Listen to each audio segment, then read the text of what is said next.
అనకాపల్లి జిల్లా నర్సీపట్నం నియోజకవర్గం నాతవరం మండలం చెమ్మచంత గ్రామంలో తెలుగుదేశం పార్టీ రాష్ట్ర ప్రధాన కార్యదర్శి చింతకాయల విజయ్ శంకరరావు కార్యక్రమాన్ని నిర్వహించారు. చెమ్మచంత గ్రామస్తులు విజయ్ కు ఘన స్వాగతం పలికారు. ముఖ్యంగా మహిళలు హారతులు పట్టి స్వాగతం పలికారు. చెమ్మచంత నాయకులు అప్పన్న విజయ్, కాసపు నూకరాజు ఆధ్వర్యంలో ఈ ఎన్నికల్లో శంకరరావం కార్యక్రమాన్ని నిర్వహించారు. ఈ సందర్భంగా చింతకాయల విజయ్ మాట్లాడుతూ చెమ్మచింత గ్రామాన్ని అభివృద్ధి చేసిన ఘనత ఆయనకే చెందుతుందని చెప్పారు. వైసీపీ అధికారం చేపట్టిన తర్వాత చెమ్మచింత గ్రామాన్ని ఎంత మేర అభివృద్ధి చేశారో వైసీపీ నాయకులు చెప్పాలని డిమాండ్ చేశారు. గత 5 ఏళ్లలో నాతవరం నుంచి తాండవ ప్రధాన రహదారి మరమ్మతులు చేయలేని ఎమ్మెల్యేకు ఈ ప్రాంతం వాళ్లను ఓటు అడిగే హక్కు ఎక్కడి నుండి ఉందని ప్రశ్నించారు. మరలా తెలుగుదేశం పార్టీ అధికారం చేపట్టాక ప్రజలకు ఏ సంక్షేమ పథకాలు అందిస్తారో వివరించారు. ఈ కార్యక్రమంలో మండల తెలుగుదేశం పార్టీ అధ్యక్షులు నందిపల్లి వెంకటరమణ, మాజీ జెడ్పీటీసీ కరక సత్యనారాయణ, మాజీ ఎంపీపీలు, తెలుగుదేశం, జనసేన, బీజేపీ పార్టీ నాయకులు, కార్యకర్తలు పాల్గొన్నారు.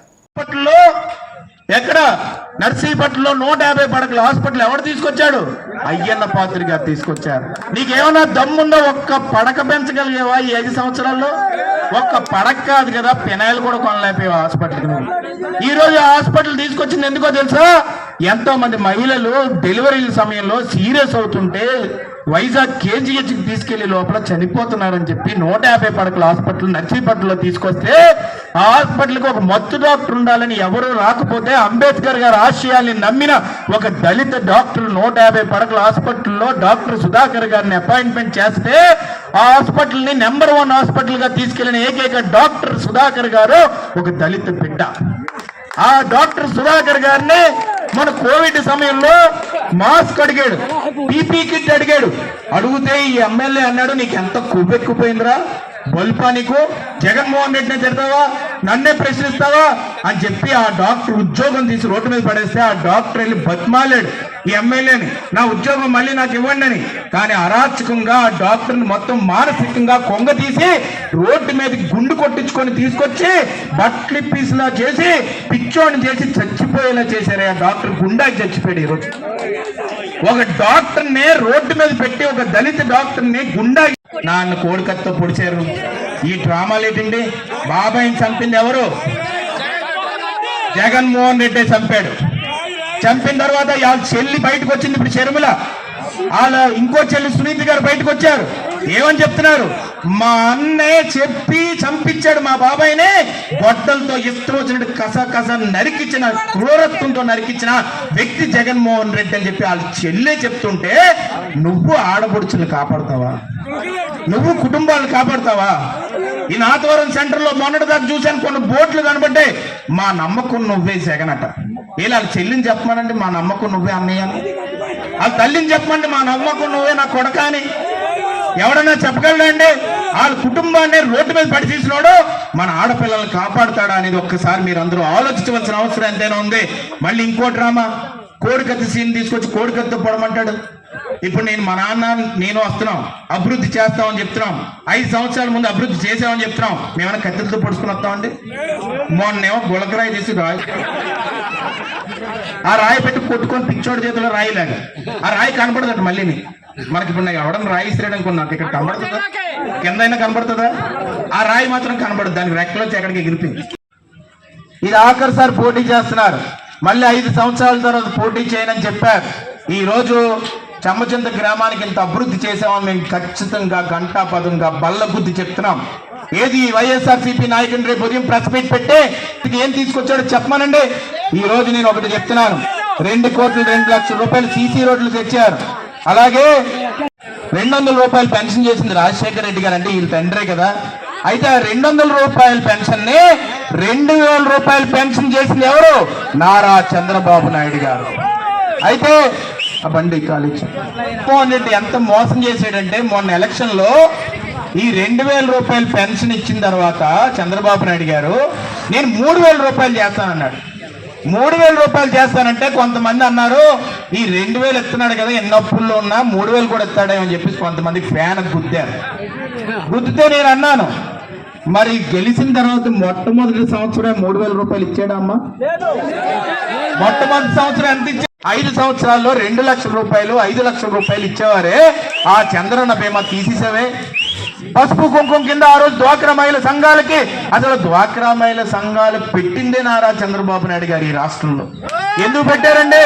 మహిళలకు అత్యంత గౌరవం ఇవ్వాలని, మహిళలందరూ కూడా బాగుపడాలని ఏకైక ఉద్దేశంతో డ్వాక్రా మహిళా సంఘాలు పెడితే ఈ రోజు మహిళల్ని మోసం చేస్తున్నారు. ఎలా మోసం చేస్తున్నారు అని చెప్పనా? వాళ్ళు పొదుపు ఏదైతే దాచుకున్నారో ఆ పొదుపును కూడా వాడేస్తున్నాడు ఇప్పుడు జగన్మోహన్ రెడ్డి. ఈ రోజు రాష్ట్రం 12 లక్షల కోట్ల అప్పులో ఉంది. ఎవరు తీరుస్తారండి అప్పు? నేను ఒక మాట అన్నాను, నీకు మోసం ఎలా చేస్తున్నారో మీకు తెలుసా? ప్రతి ఒక్క పుట్టబోయే బిడ్డ మీద ఈ రోజు 2,70,000 రూపాయలు అప్పు ఉంది. ఈ రోజు చూసుకుంటే పెన్షన్దారులు వచ్చి మాకు 3,000 రూపాయలు పెన్షన్ వచ్చింది బాబా అని చెప్పారు నాకు మొన్న. నేను ఒకటి అడిగాను, మిమ్మల్ని కూడా మోసం చేస్తున్నారమ్మా అంటే ఎలా మోసం చేస్తున్నారని అడిగారు. మొన్న అసలు చేస్తే అయ్యన్న అభివృద్ధి చేస్తాడని చరిత్ర చెప్తుందని చెప్పి ఈ సందర్భంగా సవినయంగా మనం చేసుకున్నాను. ఈ ఎలక్షన్ తో నేను ఒకటి చెప్తున్నాను, ఈ పెట్ల గణేష్ సూట్ కేసు సర్దుకొని బాపురాజు కొత్తపల్లి పోవడం ఖాయం, దాంట్లో డౌట్ లేదు. ఎందుకని ఈ మాట అంటున్నానో తెలుసా? తన సొంత కార్యకర్త భూమినే ఈ మర్రిపాలెం గ్రామంలో ₹1,00,00,000 ఒక ఎకరం ఉంటే ఆ ₹1,00,00,000 ఎకరాన్ని దొప్పించాడు. ఏమయ్యా ఇసుక ఉందా అని అడిగితే ఇసుక లేదంటాడు. నర్సీపట్లో రోజు 10 లారీలు వెళ్తుంటాయి ఇసుక. ఎవర్రా దొప్పుతున్నారంటే ఈయనే దొప్పాడు. గ్రావెల్ దొప్పుతాడు. ఎక్కడి నుంచి దొప్పుతాడు? అటు సైడ్ చెర్లోపాలెం అటు సైడ్ నుంచి ఒక గ్రావెల్ బండ్లు లేస్తుంటే రోజు. ఇవన్నీ కూడా ఎందుకు సర్దుకుంటున్నాడో తెలుసా? రేపు ఓడిపోతాడు కాబట్టి సూట్ కేసు సర్దుకొని బాపురాజు కొత్తపల్లి వెళ్ళిపోవడానికి ఎంత అవినీతి చేస్తున్నాడని చెప్పి ఈ సందర్భంగా సవినయంగా మనం చేసుకుంటున్నాడు. ఎంత అరాచకం చేశారంటే వీళ్ళు మళ్ళీ బయటకు వచ్చి చిరునవ్వు నవ్వుతాడు.